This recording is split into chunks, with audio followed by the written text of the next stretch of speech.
Bienvenue dans J'envoie, je suis Florence Hugui, podcasteuse très en herbe et fondatrice de Filigrane, une société dédiée à la formation et l'accompagnement des adultes ainsi qu'à la pratique du récit de vie. 29e épisode de J'envoie et aujourd'hui, vous parlez de quelque chose que j'ai découvert récemment et je choisis de vous parler de psychogénéalogie.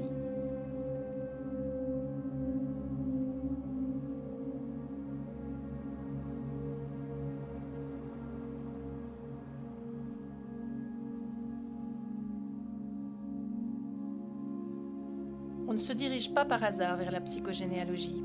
Pour moi, ça fait des années que je scrute mon arbre familial en me demandant ce que j'y trouverais si je plongeais dans ses branches. Je pense que j'ai commencé à me poser la question en même temps que j'ai projeté d'écrire l'histoire de ma famille. Je devais donc avoir autour d'une dizaine d'années. Je ne l'ai jamais fait, mais j'ai bien tourné autour du sujet. Récits de vie, thérapie personnelle, stages divers et variés pour décortiquer les liens entre papa, maman, moi et nos ancêtres.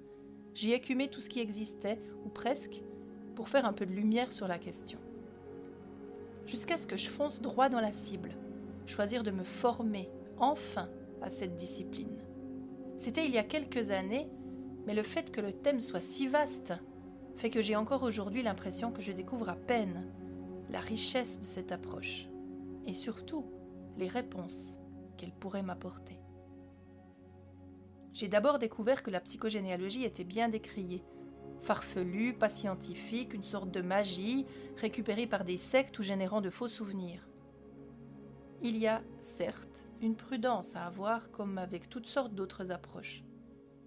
Mais révéler les informations de son arbre généalogique, si on le fait sérieusement, c'est plutôt une véritable enquête policière tout à fait argumentée et pas du tout de l'ésotérisme de bas étage. Un ouvrage phare et drôlement sérieux, Aïe mes aïeux, permet de rassurer les inquiets. Des exemples de liens entre repères délicats et somatisation actuelle sont légion. Anne Ancelin-Schutzenberger, son autrice, qui est aussi psychologue et psychothérapeute, a été professeure émérite à l'université de Sophia Antipolis à Nice, avant de décéder en 2018 à Paris, à l'âge vénérable de 99 ans, après une vie consacrée entièrement à ses recherches et à des découvertes précieuses pour nous, celles et ceux qui lui survivent. Selon elle, les traumatismes, les secrets et les conflits vécus par les générations qui nous ont précédés ont parfois des conséquences pour nos vies, générant au minimum des questions restées sans réponse, au mieux de véritables troubles physiques, psychologiques, souvent inexplicables et inexpliqués. C'est ça, la psychogénéalogie. Partir d'un ressenti, d'un sentiment trouble, de questions sans réponse.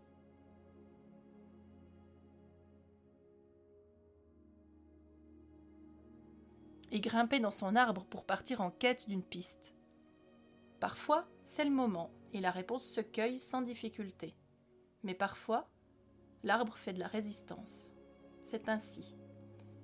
Nous ne sommes pas là pour soigner les ancêtres, mais pour tenter de dénouer ce qui nous entrave. Et parfois, ce n'est peut-être simplement pas le moment. Ou il y a une bonne raison pour que l'information ne nous arrive pas. Nous le savons, que notre éducation nous influence. Mais d'où vient-elle cette éducation ? D'où viennent nos valeurs ? D'où viennent nos loyautés ? D'où viennent nos croyances ? Nous avons parlé il y a quelques épisodes d'arbre généalogique créatif, mais l'arbre généalogique familial joue aussi, évidemment, un vrai rôle pour notre vie amoureuse, pour notre vie financière, professionnelle, médicale, en fait notre vie tout entière. Je me souviens de mon premier jour de formation. Nous avions dessiné notre arbre, posé ce qu'on savait et comme on le voulait. Date, profession, prénom, maladie, voyage, peine d'argent, personnages considérés comme honteux, rigolos ou clairement leaders, les mariages, les divorces, les enfants nés ou les enfants restés en fleurs, les bizarreries et surtout les inconnus. On ne sait pas toujours tout de sa famille, on sait même rarement tout. Et les vides parlent aussi. Les erreurs parlent, les lapsus racontent. Les oubliés ajoutent des informations importantes. En faisant ce travail, on dépose, on dessine, et on finit par se placer. Simplement ça. On prend place dans cet arbre familial, et parfois ça sonne juste, d'autres fois ça dissonne. Dans un arbre, il y a des repères, mais il n'y a jamais de certitude. Il y a des repères de consanguinité, d'alcoolisme, d'abus sexuels. Il y a des lignées d'artistes, des lignées agricoles, des lignées directoriales, musiciennes ou voyageuses. Il y a des alliances, il y a des mésalliances. Il y a une foule d'informations dont on ne se doute pas du tout, qui apparaissent assez facilement, simplement en posant des prénoms, en posant des activités, en posant des dates de naissance qui se répondent, qui sont les mêmes suivant les générations, des prénoms qui reviennent alors qu'on pensait avoir un prénom totalement unique. Quand je l'ai dessiné pour la première fois, mon arbre ne ressemblait à rien. Ou alors si, il ressemblait à un patron de couture, en plusieurs morceaux. Vous savez, ces grands papiers blancs tracés de lignes noires pâles, nous indiquant comment coudre une robe, un pantalon ou un sarouel. Très honnêtement, je n'y ai jamais rien entendu en couture, et pourtant, en arrivant sur place ce jour-là, je savais ce que je venais y faire, je venais ravauder. Et je l'ai dit. Ravauder, soit raccommoder à l'aiguille. Et puis je me suis retournée un peu surprise d'avoir entendu ce mot, un peu comme si quelqu'un d'autre que moi l'avait prononcé à ma place. Alors j'ai ravaudé, j'ai cherché ce qui me manquait, j'ai compris les vides, j'ai rééquilibré les pleins. J'ai cheminé et je suis aussi face à quelques résistances. J'ai cheminé et je me suis aussi retrouvée confrontée à quelques résistances que j'ai dû apprendre à accepter. Je ne suis pas du tout au bout du chemin, mais aujourd'hui, je le propose à d'autres. Et c'est à chaque fois une émotion et aussi une surprise passionnante de voir comment le fait de dessiner son arbre en lien avec une problématique qui n'a rien à voir permet de voir apparaître des pistes. Ces pistes, ce sont des hypothèses, ce sont des questionnements. Ce ne sont rarement ou même jamais des certitudes. Mais parfois, il y a des réponses. Et puis, il y a quelques années, l'épigénétique s'en est mêlée. Il y a des études scientifiques qui observent les phénomènes transgénérationnels pour leur donner du sens, pour comprendre comment ces éléments qu'on peut retrouver dans un arbre généalogique viennent se greffer dans la biologie d'une personne. Aujourd'hui, on sait que les gènes gardent des traces des traumatismes. On sait que le stigmate d'un viol à la 3e génération en dessus de nos têtes peut ressurgir sur une jeune fille qui n'a jamais subi la moindre agression. Que l'asthme d'un gamin lui vient parfois de son grand-père gazé à Verdun.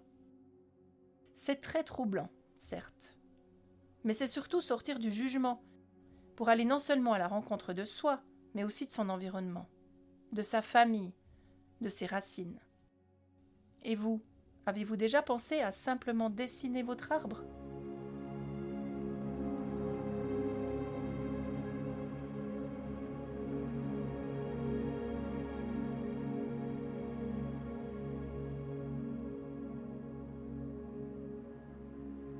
En fait, la grande question est de savoir comment entrer dans cette démarche. Alors voici pour vous quelques questions sur votre prénom pour vous permettre de commencer votre questionnement psychogénéalogique. D'abord, est-ce que vous aimez votre prénom ? Par qui a-t-il été choisi ? Que savez-vous de son histoire ? Pourquoi celui-là et pas un autre ? En avez-vous 1, 2, 3 ou plus ? Pourquoi ? Avez-vous des ancêtres prénommés ainsi ?